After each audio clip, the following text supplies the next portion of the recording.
Hi, my name is Dan Limmer. I'm the founder of EMT Review and EMTreview.com.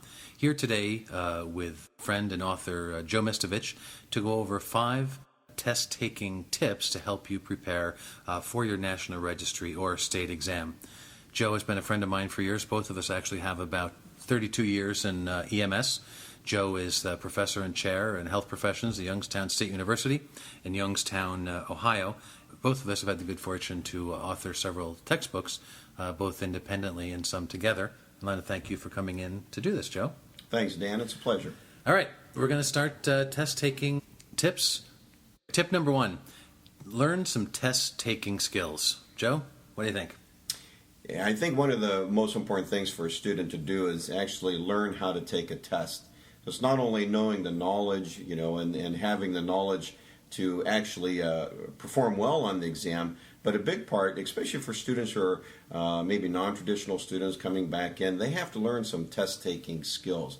I think one thing we find is that EMS exams are a little bit different, and they use a different approach than maybe some other exams that students have taken. So, a few of those examples, how would the exam be different, do you think? I think one of the most important things that the student has to understand is that EMS exams are typically best answer. And what that really means is that they could get 4 choices, A, B, C, and D on a multiple choice item, and each one of those choices actually be correct.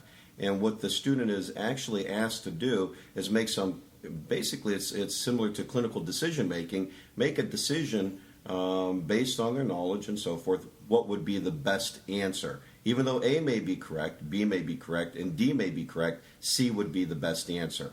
One's not going to jump out at you. And it's going to be much different than you took in probably many other classes in high school or college. Yes, I believe most examinations K through 12 are really focused on correct answer, where one answer is actually clearly correct. In this case, one answer is actually correct, but it's probably not going to be as clear because the answers also will have parts of them or all of them that are actually correct, but not the best answer. I know my students would come out of the registry exam before it went to computer, and even the ones that now go and take the computer exam say, wow, that test was freaky. I mean, some of those questions just seem so out there, and I think that they are dramatically different. I think that students get into the exam, they see a couple of those, and it shakes their confidence. So being prepared for those best answer questions, getting tough questions to begin with is very important. Do they phrase, we talked about earlier about how the questions are phrased. For example, questions that say, give a scenario, a couple line scenario, and then say, the EMT should. What are they looking for there? I think the most important thing to understand is when the item STEM has you should, they're looking for basically your next intervention, your next action. And when you find a you should, it should be your next immediate action. I think one thing you're going to find too is a lot of items now on examinations or so forth are eliminating you should do this next. It's implied in the STEM when you ask you should, it's your next immediate action. Okay, so that would require the student to read the question, for example, to see if that they were in the initial or the primary assessment phase, and to figure out what would have been done already, and then what would happen next. And for those of you listening, the STEM is the actual question part of the exam, and the distractors are the choices in the exam. And I think that simply making sure you read the question, literally read the entire question, read every choice, don't just pick B when you get to it, figuring that's the one, and then figuring out what the question is really asking.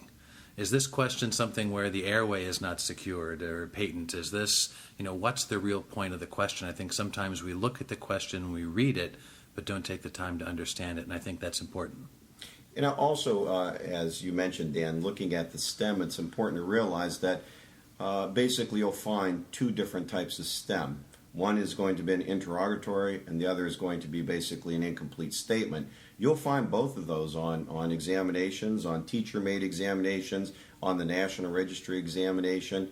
And again, as you said, it's understanding the intent of that question. We call them questions because we're used to calling them questions, right, but they're not all questions. It might be an incomplete statement.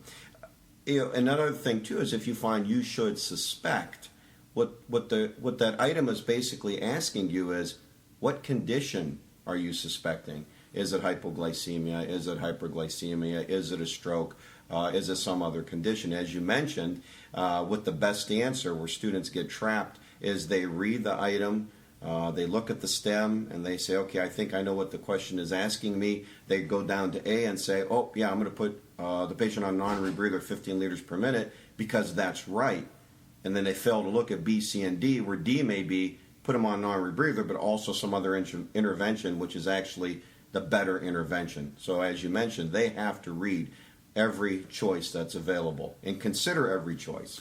So really, in each question, there may be three considerations. One, what you think the condition might be. Two would be where you are in the assessment, and then choosing intervention based on those things. They're multi-level and they're much deeper. Okay. Test number 2, take a comprehensive exam, and we mentioned specifically an electronic exam because the National Registry exam is now computer-based. It's a computer adaptive testing model. So taking some type of exam on a computer, or even having it with you, getting used to pushing the buttons, EMT review on the iPhone, gets people used to looking at something on a screen rather than pen and paper. And I think that's really important. I would say, assume that a lot of programs, especially EMT programs, still use paper pencil tests. And this issue really focuses on anxiety reducing, things to reduce anxiety of the test taker.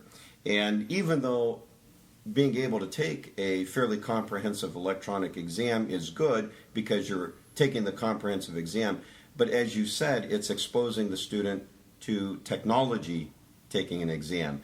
And that's where the anxiety comes in. The student may be well prepared knowledge-wise, but not real well prepared technology-wise. And so all of a sudden their anxiety level is driven very high because of the technology and not the items themselves. So being exposed to some type of examination in an electronic format, in really an exam where each item comes up separately. It's not just a whole bank of items that you keep going down, down, down. An item that comes on the screen, you make your choice, and then the item is gone. And it can't come back. You can't go back. That actually is the best type of exam that a student can take. And it just makes them more aware of that type of examination. And if anything, it reduces their anxiety when they actually sit to take an exam like the National Registry. And tip number 3, that the exams that you take, that we talked about, should be used diagnostically. That taking the exam itself is good practice. You can learn a lot. For example, many products like EMT Review give you a good rationale. But you should also go back and hit the books again. That use the exams diagnostically to see where you need the help. And that's correct. I think a lot of students think that they pick up a self-assessment book or they get a self-assessment product and so forth. They take the test and they should then study those responses, study those answers, study the rationale for that particular item. And as you said, it really is a diagnostic tool, and it is a self-assessment tool. And that self-assessment is trying to determine what you're weak in. If you're missing items, especially if you're missing items in a particular area consistently, that tells you that you really need to go back and restudy that material. Then what you do is once you've studied that material again, then you go back and you take the assessment exam again. And if you did well on it, then you figure that your knowledge probably has prepared you. You went back, you studied, and now you're more prepared for that particular area. But to take these self-assessment tools and study and use them as study guides or study tools, it's an inappropriate use of that assessment tool. It's an important piece of the puzzle, but we still need to go back to the books to get that information, which really leads us right to tip number 4, which is when you go back to the books and study material that's going to be useful on the exam. We've talked that the questions aren't going to be simple recall. It's not going to be oxygen should be administered at blank liters a minute, or there are blank number of bones in the body. It's going to combine some sort of assessment and emergency care and conclusion. So when you go through the topic, simply reading it might not be enough. Some of the case studies, some of the integrational material, that if I see this patient, I'm going to assess them this way, and if I find this, this is what it means. You have to study and make those links, which is a different study than I think most people are used to. Again, a lot of teacher-made tests, I think students found, were basically testing at the knowledge or recall level.